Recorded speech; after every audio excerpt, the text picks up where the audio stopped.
Hey guys, Rami here with your second stimulus check update and second stimulus package update for Thursday, October 1st. I cannot believe it's October already. I saw this meme today and it's just so true. So in my video yesterday, we had a lot of good news, but between then and now, we went through a roller coaster, what it seemed like. It sounded like they didn't reach a deal yesterday and the House was going to vote on the updated HEROES Act, which was just going to be for messaging purposes before they go back to their districts to campaign. But Nancy Pelosi actually postponed the vote to today because there's a chance to reach a deal, and we now have more details of Steve Mnuchin counteroffer deal, which is at about $1.62 trillion.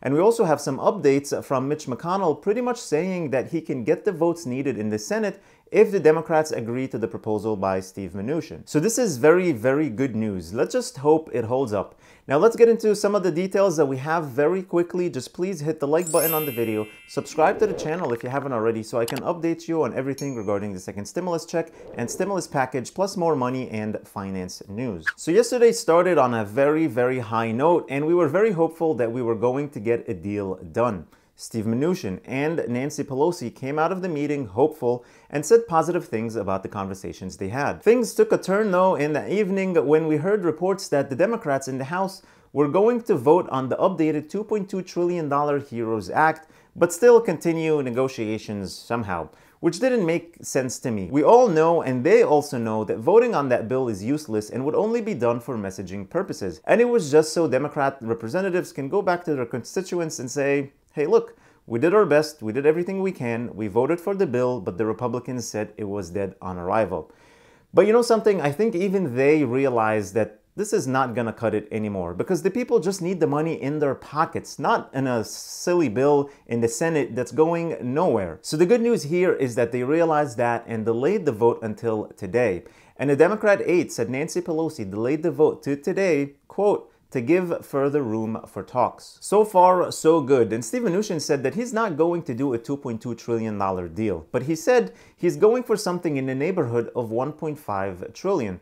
So now it looks like it's actually around $1.62 trillion. He said the president instructed us to come up significantly, so we have come up from the $1 trillion deal that we were working on earlier. And he said that something that is definitely going to be part of the next stimulus package is direct payments to individuals, stimulus checks. And they will be similar to the first stimulus checks that went out under the CARES Act. So basically the same income limits of $75,000 for single filers and $150,000 for married couples filing jointly. And it will be at $1,200 per adult and $500 per dependent.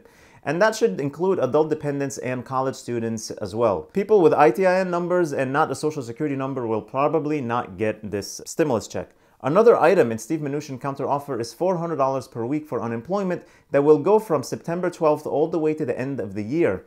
Honestly, that's not a bad deal. We know Republicans don't want to pay someone more on unemployment than what they were getting before they lost their jobs. The $600 had 20% of the people making twice what they were making from their jobs and about 70% making more than what they made before. So $400 seems very reasonable, and at this point, it's way better than getting nothing. Having that $400 per week to the end of the year is a nice security for the people who are still out of work and struggling to find something due to the reopening restrictions and just because many businesses are just shut down forever, so it's hard to find a job now.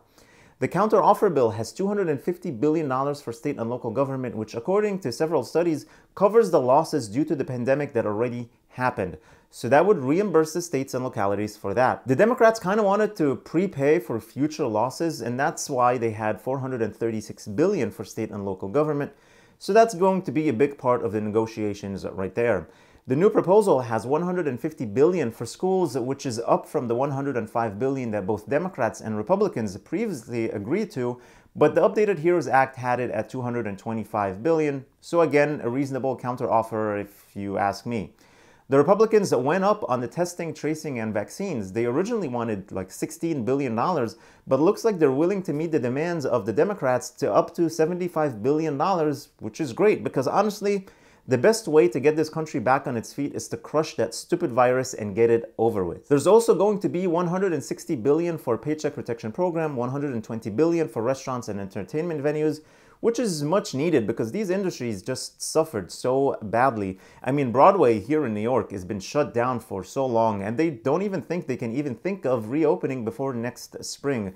So they need the help to survive for sure. There's also going to be $28 billion for airlines, which is very, very, very much needed. American Airlines are getting ready to furlough 19,000 people, and United Airlines is going to furlough 13,000 people. This is really, really bad, but should put a lot of pressure on both sides to agree on a package as soon as possible to help save all these jobs. Mnuchin counteroffer bill also has many other great provisions. $60 billion for rental and mortgage assistance, which is huge. As of about a month ago, we were behind by about $21 billion on rent as a nation. So this covers that, plus it helps people with mortgages as well, not just rent. There's also $28 billion in student loan relief, $25 billion for childcare providers, $20 billion for farmers and ranchers, $13 billion to expand paid leave for workers with children and adult dependents, $5 billion for child welfare services, $3 billion for the Department of VA, and $15 billion for food aid.